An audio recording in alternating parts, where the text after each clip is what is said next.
Hi, welcome to another episode of the Ninjutsu podcast. I am your host, Don Rowley, otherwise known as the Unholy, sometimes called the Dr. House of the Bujinkan. And I'm here today to talk to you about the Godan test, otherwise known as the Sakki test. Um, Godan means fifth dan in Japanese, and in the Bujinkan, fifth dan is the level that you can start teaching on your own. You are considered Shidoshi instead of a Shidoshi Ho. Ho means assistant or adjutant. So, there's a lot of misconception and a lot of questions because basically it is a mystery. And so, a lot of people try to fill in the gaps, and I'm going to try to fill in the gaps based on my experiences. From the start here, I'm just going to say this right out. There's no definite answers. We don't have a way of measuring it or testing it or going through the scientific method for these things. So anyone saying that this is definitely it, yeah, they're an idiot. Okay, and I'm joining the idiots that give their opinions on the test today and going to talk about what it is, the nuances, and possibly some advice on getting through it. So let's start off with the name, Sakki. Okay, it's called killer intent, which really isn't incorrect, but ki is a bit more nuanced, and I want to go through the nuances so you understand this. I made a video of developing your ki before I did the podcast. If you want to watch that and go into more detail. But basically, the character for ki, a lot of people think of it as a power field or something like that. And I'm not saying it's that, but it's also a lot of other things depending on situation. The original character for ki, they simplified it after the war, but basically it has the character for rice, and over it is a lid, or what I've been told is a lid. It's not in Japanese. It might be in Chinese, where Japanese, of course, got the kanji characters. So what it is, from what I've been told, is that they would back in the days they would cook rice, and as they cooked rice, as the air air warmed and expanded, the lid of course started moving, and even if there wasn't steam, the lid would start moving, and they're like, why is this? And they didn't know why, because they were living back in the third century common era or whatever, but they could see that it was going on. So he kind of comes along with a meaning of, you can see something happen, and as a result something else happens, but you can't connect them. You don't know why. You start to cook rice, the lid starts moving. Why? Well, from their perspective, they didn't know it, but they could still use it. And it comes in a lot of things. Let's say, in the Japanese word for weather is tenki, heaven's ki. They didn't know about, cold fronts or pressure systems, but they did know that if, like the smoke went straight up, there'd be one kind of weather. If it stayed close to the ground, another type. If there was a ring around the moon, well, within 3 days, it's going to be changes. Oh, by the way, some people have asked if they could donate a buck or two. If you want, I'm not going to push it, but if you want, my PayPal account is coloradobujinkan@me.com. You don't have to do it. I'm not going to beg for money, but if you want to do that, go ahead. But if I do get hundreds and hundreds of dollars, I'll stop singing. Until then, I see babies cry. I see them grow. Much more than I'll ever know. Yeah, okay. coloradobujinkan@me.com. Seriously, don't have to do it, but yeah, did want to sing a little and make it silly. Okay. So anyway, they could see what's happening after certain things happened, but they couldn't explain it. And this also goes for things like emotions. There's a lot of words with ki. Again, I should point out the Chinese word is qi, that involve emotions, again, hormones and things like that. You don't know all the things going on in someone's mind, but you can see that sometimes they're this way and sometimes they're that way. So emotions kind of highly, related to ki. Not just that. I mean, there's a whole lot of other things, that uses ki. So don't think of it as just being a power or anything like that. It can be just something that we have not yet figured out. Okay. Yeah. So yeah, that it's something that we need to figure out, but we don't know yet. Okay, so anyways, or do we ever have to? So looking at it like that, okay, there's different ways of looking what key can be. And again, nobody knows. Nobody can really say definitely because, we haven't run it through the scientific method. But, I was kind of interested, recently I read the book The Unexpected Spy by Tracy Walder. She was in the CIA and went to the FBI. And at one point, she's talking about how she's being a liaison in another country, working with their intelligence service. And when she went into her hotel room, she got the feeling that she's being watched. She couldn't find anything. She couldn't find anyone. She says something that I found interesting.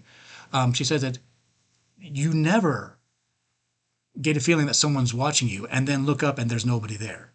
She said that every time that she felt someone's watching her, she looked up and she saw somebody looking at her. So she was, she left the hotel room feeling went away. So for the rest of her stay, she like would change underneath the bed covers and things like that. But it's kind of interesting that, like how true is that statement? I mean, I do know that I can't remember the last time that I felt like somebody was watching me and there wasn't somebody watching me. It's quite common, and I think everyone watching this can understand. Yes, sometimes you feel that someone is watching you, and it's true, and you can't explain why. It's kind of a key type thing, right? So the whole thing idea of being able to pick up on the intent to smack you is not is kind of legitimate, but maybe not. On the other hand, there's a possible explanation, which might be related. There was back in the 19th century, there was a show act of a horse that could do arithmetic, simple arithmetic. Like what is 7 plus 2, or what is 5 minus 1. And, the horse would bonk, bonk, bonk. If the answer was 4, it would do this 4 times. Of course, scientists wanted to check this out, so they took it into the lab, asked a question, nothing. They finally figured out that what was happening was the horse was picking up on the audience.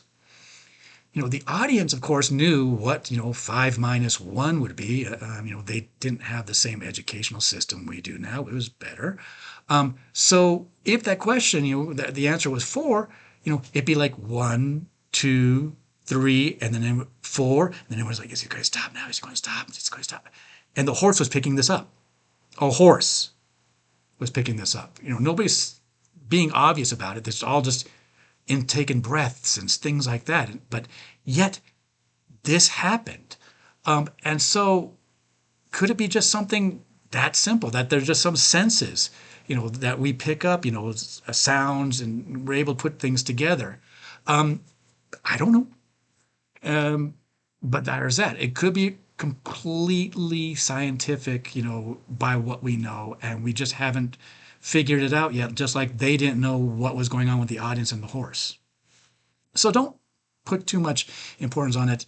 The best way to look at the Sakki test and all this is that it happens, deal with it. Now, there's some things that you should know if you're going to prepare for the Sakki test. And maybe I should tell my story about how I took the test. Um, Not too many people know, but I didn't take the fifth Dan test until I was almost ready to leave Japan. Okay. Quite simply, I wasn't in a rush to take it. I wasn't eager to go, around teaching. You do need to be a fifth Dan to be a fully qualified teacher. So I wanted to take it before I left. But nobody ever stopped me from taking a class because I wasn't a fifth Dan. So, you know, and really what happened was I missed the chance to take it from Soki Hatsumi. He just suddenly announced, okay, I'm not giving the test anymore. If you're American, you'll take it from an American. If you're from, France, you'll take it from a, fellow countryman. And it's like, okay, that was another reason why I didn't, wasn't too eager to take the test. If you haven't noticed, sometimes I have a very low opinion of high-ranking people, and I really didn't want to take the test from Symbozo. Yeah. But again, toward the end of my stay in Japan, I was kind of thinking, okay, I got to be a fifth Dan if I'm going back to America. And one of my friends, Rich, he thought, oh well, this guy's Peter. Peter's going to be here. He's an American. Would you mind taking the test? And I'm like, okay, Peter's cool. Peter's great. I have no problem whatsoever with Peter. That'd be great. So yeah, at that class in Iyase, I'm sitting there, and Soki Hatsumi says, is anyone taking the test? And I raised my hand. It was kind of funny because everyone's like, "What? What? You haven't taken the test yet?" I get up there, and you know, Peter's ready to go. He starts standing up, and Sokatsu says, "No, no, no. He's Japanese." I'm like, "Oh, cool." So they pull up Noguchi Sensei, and and I was, I have respect for Noguchi Sensei. I mean, I've been to his classes, and he's got a lot of knowledge. Really glad that I was able to take it with him. But if I had known, I would have waited until Oguri Sensei was there. My student, I went in 2011. I went back with my friend Preston. He's my friend now. He's a student back then. And same thing, he raised his hand and they said, "Who's your teacher?" They point to me and he goes, "Oh, no, no, okay, you take the test from the Japanese." And it was a Guri sensei. Sometimes I want to strangle Preston because, he got the chance I didn't have. And he passed on the first test, okay, first try, and good. And based on some of the things that I told him. And my experience with the test is, okay, I sit up there and of course I'm sitting with my back to Noguchi sensei, facing the audience, close my eye, and I jerk. And that pissed me off because I've seen people take the test and it's like they just jerk and roll. And finally, it's just like they move at just the right time. It's not that they were actually passing, it's just that their timing for moving was right. And sometimes there's groups that come in and as soon as they see that, they all start clapping. The Japanese, "Oh, well, maybe better let it pass." I didn't want to be that. It's like, so I get back there.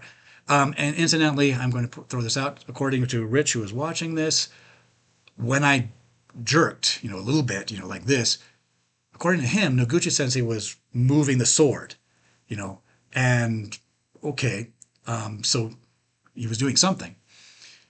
But I'm pissed off at myself, and I'm thinking, okay, I'm not going to be one of those people that roll out of it and just fail. I'm going to let him hit me. I'm going to come back in a week, and I'm going to wait for Aguri Sensei. And the next thing I know, I am like 5 feet away, looking back, going, "What the hell?"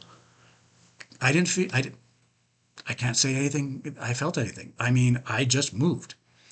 And when I told this story in a blog a while ago, a few years ago, people came back, yeah, the same thing. I was determined, to get hit if necessary, but next thing I know, I'm just moved. And I've heard this from multiple people now that they do not know what they felt. They just all of a sudden were not where they were, and everyone was clapping. As an aside, I found out you can't get drunk after a Godan test. Rich did his best to try, but I mean, I was stone cold sober even after half a bottle of, single malt. But that's neither there nor here. So, um, so that's the situation.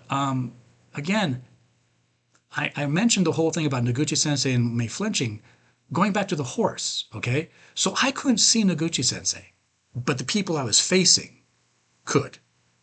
Was there something that was that going on? Again, we don't know. Now there's now I'm going to tell another little story about myself. One of my stalkers really tried to make fun of this when I admitted on a podcast that I was interviewed for. But I knew about the ninja before 99.9% of America. And I knew about it because of a game called Dungeons and Dragons. Yeah, I was in middle school and, I was playing Dungeons and Dragons. My first, I bought it when it came in a box with dice. Okay. And yeah, I was reading a magazine called Dragon Magazine, and they introduced a character class called the Ninja. And wow, can you imagine what this was like to a middle schooler? So I started getting every book I can and everything I had, and there wasn't much, right? There's Andrew Adams' book and Don F. Drager's book. That was about it until Hayes started. He went to Japan for a year, came back, and he started writing just before he came back, and then he started just putting out a whole bunch of books, such, and that really launched the ninja boom. And well, in some of the early books, the books from O'Hara, there are some exercises in there to, you know, expand your psychic ability. And, this was the only thing. I mean, we didn't know much about the Sakki test back then, except for descriptions. I mean, Hayes never really talked about his rank.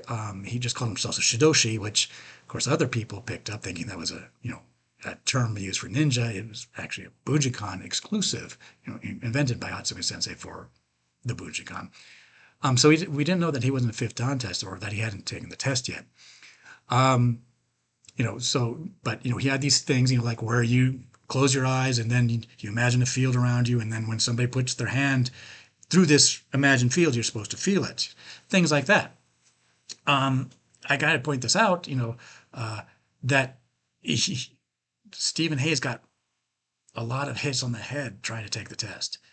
I mean, you can confirm this. Basically, go back to the book called the Ninja Master's Book of wait a minute, the Ninja Master's Book of Ninja Training, and basically he introduces a lot of people, and he introduces a guy named Charles Daniels as the first American to pass the Godan test on the first try. And of course, Charles Daniels took the test after Stephen Hayes, so you can tell that, well, Steve didn't make it the first time. And, I was on a mailing list, back in the day, Nimple L, and some guy named Richard Von Donk started spreading the joke, rumor, joke, whatever, that Hayes had gotten bonked on the head so many times that Hatsumi Sensei was requiring him to wear a motorcycle or a football helmet while taking the test. I happened to be going to a teacher at the time, of course, in Japan. I went, and I knew this guy was there when Hayes finally passed. And I asked him, and he goes, "No, there was no football helmet, but he did have to take a lot of time attempts to pass the test." So yeah, so the guy that basically was teaching people how to pass the test, get the psychic abilities, really could not do that. I mean, it took him a long time. And I've talked to other people, in Japan, and they said, "Yeah, I did all these exercises and stuff, and kept getting hit until I finally gave it up." And just like, okay, well, I gotta take the test today. I'm gonna get bonked. And next thing you know, they're moved and don't know why. So why is this? And I've been thinking about it. Again, this is my theory. There's what's called ODA loop, OODA, observe, orient, decide, action. And basically, okay, observe, something starts coming in. Orient, you realize what it is. Decision, obvious, you make a decision. Then you act. And some people have pointed out that, in close combat, you do not have the time to make a decision like that. You've got to react. You can't say, "Oh, what's that? Oh, it's a haymaker. Oh, I'll do technique number 17," and then carry it out. It's all like that in combat. And well, that seems to be the case with the Godan test. You really don't have time to realize, something's coming, and then move.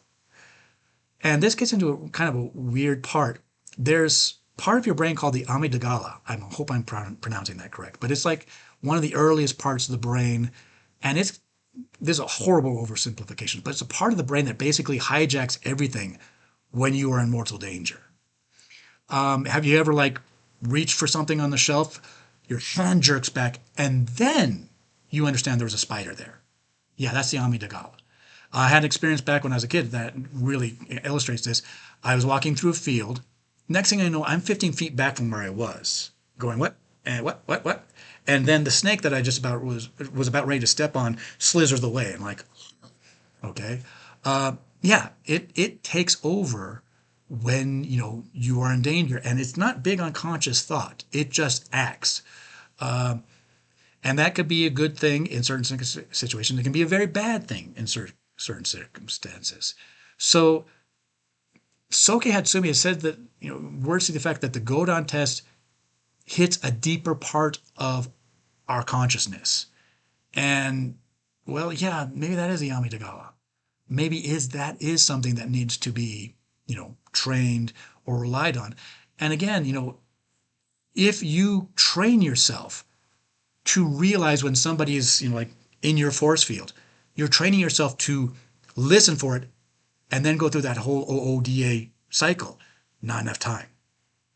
So yeah, again, if you're thinking of doing these exercises that, again, I'm going to have to point something out. Stephen Hayes has gotten a lot of books since the time that I first started reading his stuff. And as far as I know, he is not pushing these exercises anymore.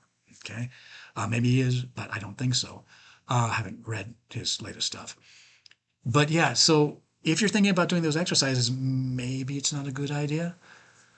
One thing that was told in Japan by someone that one of the best ways of, you know, just training in general and getting the Godan test was basically take walks. And when you walk, you walk. You don't think about what happened during the day. You don't make plans. You don't think about this and that.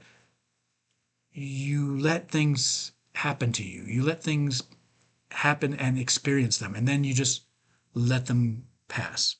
You know, you notice that the smell of something going by, you hear the birds or the rustling trees, but you don't let your mind be caught up in it.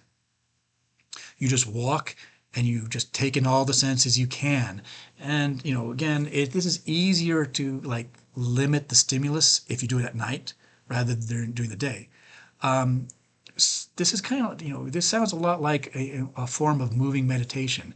Soke Hatsumi has said that, you really don't need meditation in martial arts. He doesn't say it's bad, but he says you don't really need it. But really, if you're in class and you're training, you should be basically doing the same thing. You shouldn't be thinking, I'm going to do this, I'm going to do that. You just like be in the moment. Okay. And this is possibly the best way, is just don't try anything to do it, but, just let yourself experience things.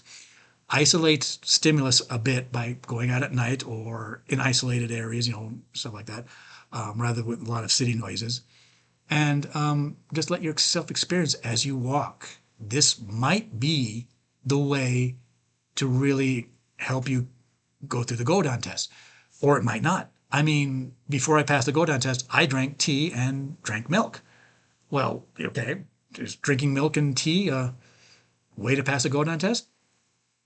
Okay, again, cause what is it? Not causation. Quit.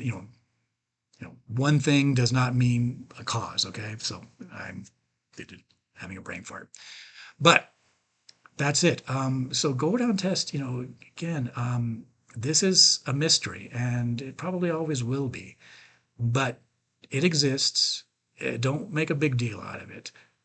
But if you're thinking about taking the test, then maybe just start taking a walk, and when there's not too much stimulus, or in places there's not too much stimuli, uh, it really doesn't matter if you pass it or not. I mean, there's people that have basically passed the test without ever being in the Bujinkan, or the equivalent. And I'm going to have one of the guys that did this on the podcast later on. But yeah, that's it. The Godan test, the Sakki test. Is it is it a woo-woo thing, or is it just something we can explain, but we're not looking in the right place? We don't know. And but again, go ahead and try this out. And again, want to emphasize, I did pass on the first time, but it's kind of like when I said, "Oh hell, I'm going to let myself get smacked," rather than trying. That might be something there too. I told my student Preston, about the walking thing, and he did it. And as I said, he passed the first time, and his experience was like, I don't know how I passed it. I just moved. So that's that. And see you next time on the Ninja Ninjutsu podcast, hopefully with less singing. Bye.